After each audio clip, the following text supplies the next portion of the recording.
मध्ये सध्या जनगणनेचं काम देखील चालू आहे, SIRचं देखील काम चालू आहे आणि BLO म्हणून ज्या शिक्षकांची नियुक्ती या कामाकरिता झाली आहे त्यांना याच वेळेस प्रशिक्षणाचा देखील कार्यक्रम शालेय शिक्षण विभागाच्या वतीनं देण्यात आला होता. परंतु आपण सर्वजण जाणतो की यावेळेस उन्हाळा देखील फार मोठ्या प्रमाणात वाढलेला आहे, तापमान अतिशय वाढलेलं आहे. अशा वेळेस सगळे कामं ॲट ए टाईम करणं शिक्षकांना त्या ठिकाणी शक्य नव्हतं. काही शिक्षक संघटना आपल्याकडे ह्याच्या निमित्त अप्रोच झाल्या होत्या. आपण त्या ठिकाणी विभागाला सूचना दिल्या की आता जनगणना आणि SIRचं काम महत्त्वाचं असल्यामुळं प्रशिक्षणाचं काम हे सध्या तात्पुरताच पुढे नेण्यात यावं.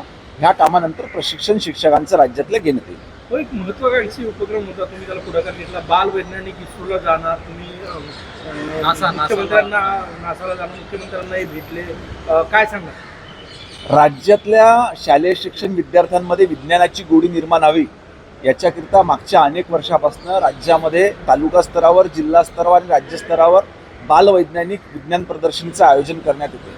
ह्या विद्यार्थ्यांना अजून चांगलं एक्सपोजर मिळावं, त्यांना त्यांच्यामध्ये विज्ञानाची गोडी अजून निर्माण व्हावी, त्यांना ऊर्जा मिळावी याच्याकरता जून 2025 रोजी आपण माननीय मुख्यमंत्री महोदयांना एक प्रस्ताव दिला होता, ज्यामध्ये तालुका स्तरावरील विद्यार्थी त्या ठिकाणी CV रमन सायन्स सेंटरसारखी जी डिव्हिजनल सायन्स सेंटर आहे त्या ठिकाणी व्हिजिट करतील.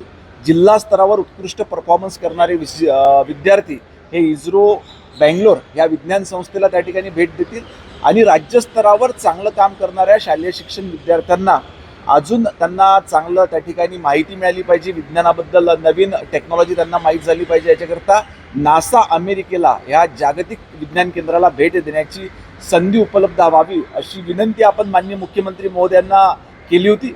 मी खरोखर माननीय मुख्यमंत्री महोदयांचं आभार व्यक्त करेल शालेय शिक्षण विभागाच्या वतीनं, कारण नुकत्याच झालेल्या अर्थसंकल्पामध्ये त्यांनी स्वतः अर्थसंकल्पीय भाषणामध्ये देखील याचा उल्लेख केला होता आणि आता याचा शासन निर्णय देखील निर्गमित झालेला आहे. केव्हा जाणार आहे नासाला हे विद्यार्थी? केव्हा यावर्षी या सत्रात पोहोचतील? पुढच्या वर्षी तालुका स्तरावरचे आणि जिल्हा स्तरावरच्या विद्यार्थ्यांची सुरुवात आम्ही माझ्या स्वतःच्या वर्धा जिल्ह्यामधनं त्या ठिकाणी सुरुवात देखील केलेली आहे.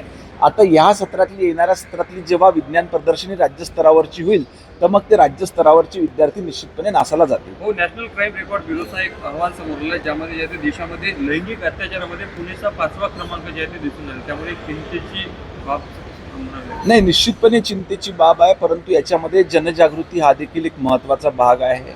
अशा घटना करणाऱ्या व्यक्ती ह्या साधारणतः त्या ठिकाणी विकृत राहतात, म्हणून याच्यामध्ये जास्तीत जास्त आम्ही सामाजिक संस्थांचा देखील सहभाग वाढवितो की ज्या माध्यमातून लोकांमध्ये एक जागृती त्या ठिकाणी निर्मित झाली पाहिजे. पोलीस प्रशासन देखील आपलं काम त्या ठिकाणी करतच आहे, परंतु जोपर्यंत ह्या सर्व गोष्टींना त्या ठिकाणी सर्वसामान्य नागरिक आणि सामाजिक संस्थांचं सहकार्य मिळणार नाही तर अशा पद्धतीच्या घटना आपण त्या ठिकाणी नियंत्रण आणू शकतो. नुकतंच बच्चू कडूंनी एकनाथ शिंदे यांना जे ते मुख्यमंत्री बनवावं अशा व्यक्ती केली. त्यानंतर आता कुठेतरी जे आहे ते जय पवार यांनी एक स्टेटमेंट दिले, ज्यामध्ये बारामतीमधून जे आहे ते 2019चा सुनेत्राताई उमेदवार असतील आणि ते मुख्यमंत्रीसाठी जे आहे ते दावेदार असतील अशी त्यांनी आशा व्यक्त. राजकारणामध्ये प्रत्येकाची आपली एक इच्छा असते की आपण देखील कुठल्या तरी पदावर गेलो असतो आणि त्या ठिकाणी अपेक्षा बाळगणं कुठलंही चुकीचं नाही.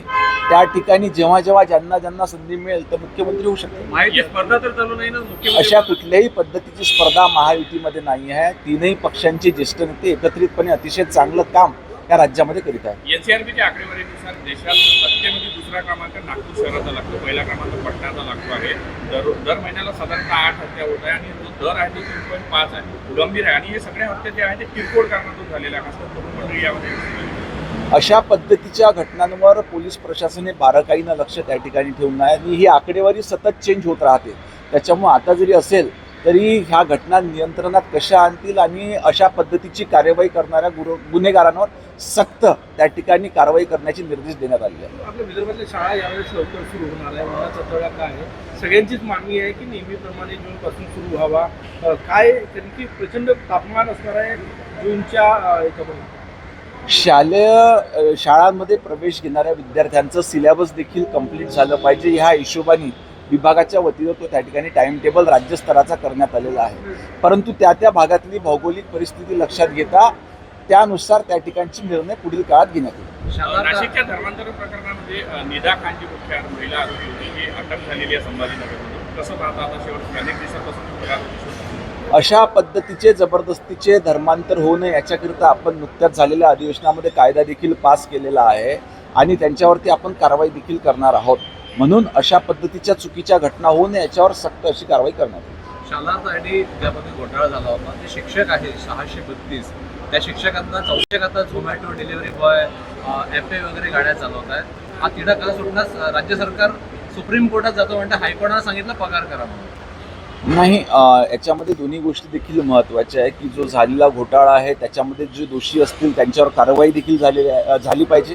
त्याच पद्धतीने जे निर्दोष आहेत त्यांचा पगार देखील त्या ठिकाणी झालेला पाहिजे. आणि राज्य सरकार देखील याच्या बाबतीमध्ये सकारात्मक आहे. जे लोक ज्यांचा याच्यामध्ये कुठलाही दोष नाही किंवा गुन्हा नाही त्यांचे पगार निश्चितपणे लवकरात लवकर करणार. पण भाऊ, जर सुप्रीम कोर्टामध्ये प्रकरण गेलं, नागपूरचे जे अधिकारी आहेत तुमचे ते अडून बसले की आम्ही सुप्रीम कोर्टात चॅलेंज करू, हायकोर्टाने सांगितलं ऑलरेडी पगार करा, पूर्ण महाराष्ट्रात पगार आहे, तिथे तिथे घोटाळा झाला, फक्त नागपुरातच पगार नाही आहे, सुप्रीम कोर्टात जाण्याचा आग्रह करा.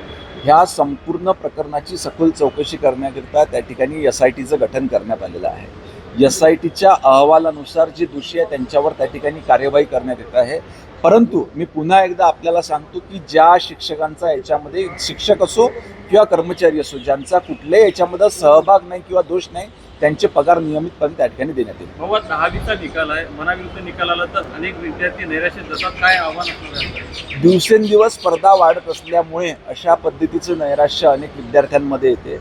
माझं पालकांना जाहीर आवाहन राहील की कुठल्याही पद्धतीच्या अतिमहत्वाकांक्षा किंवा अतिशय जास्त असं अपेक्षा आपल्या पाल्यांकडनं त्या ठिकाणी त्यांनी बाळगू नये. आपण आपल्या पाल्यांना त्या ठिकाणी समजून घेतलं पाहिजे आणि व्यवस्थित काउन्सिलिंग शिक्षकांच्या माध्यमातून आणि पालकांच्या माध्यमातून आपल्या विद्यार्थ्यांना त्या ठिकाणी झालं पाहिजे. थँक्यू. शिक्षणाचं आणि संस्कृतीचा माहेरघर म्हणून पुण्याला ओळखला जातो. मात्र याच ठिकाणी 5 अल्पवयीन मुलीवर अत्याचार आणि एक 3 वर्षाची मुलीला आपला जीव गमावा लागला. काय सांगा? मी आत्ताच सांगितलं की अशा पद्धतीच्या घटना ह्या समाजातल्या काही विकृत लोकांकडनं त्या ठिकाणी होत असतात. याच्याबद्दल समाजामध्ये देखील जनजागृती निर्माण झाली पाहिजे, नागरिकांमध्ये देखील जनजागृती निर्माण झाली पाहिजे आणि विशेष याच्यामध्ये मोहीम राबविण्यात आली पाहिजे पोलीस प्रशासनाच्या माध्यमातून. जे पोलीस प्रशासनाच्या माध्यमातून आता सध्या चालू आहे, ही मोहीम व्यापक झाल्यानंतर निश्चितपणे अशा पद्धतीच्या घटना नियंत्रणात येतील.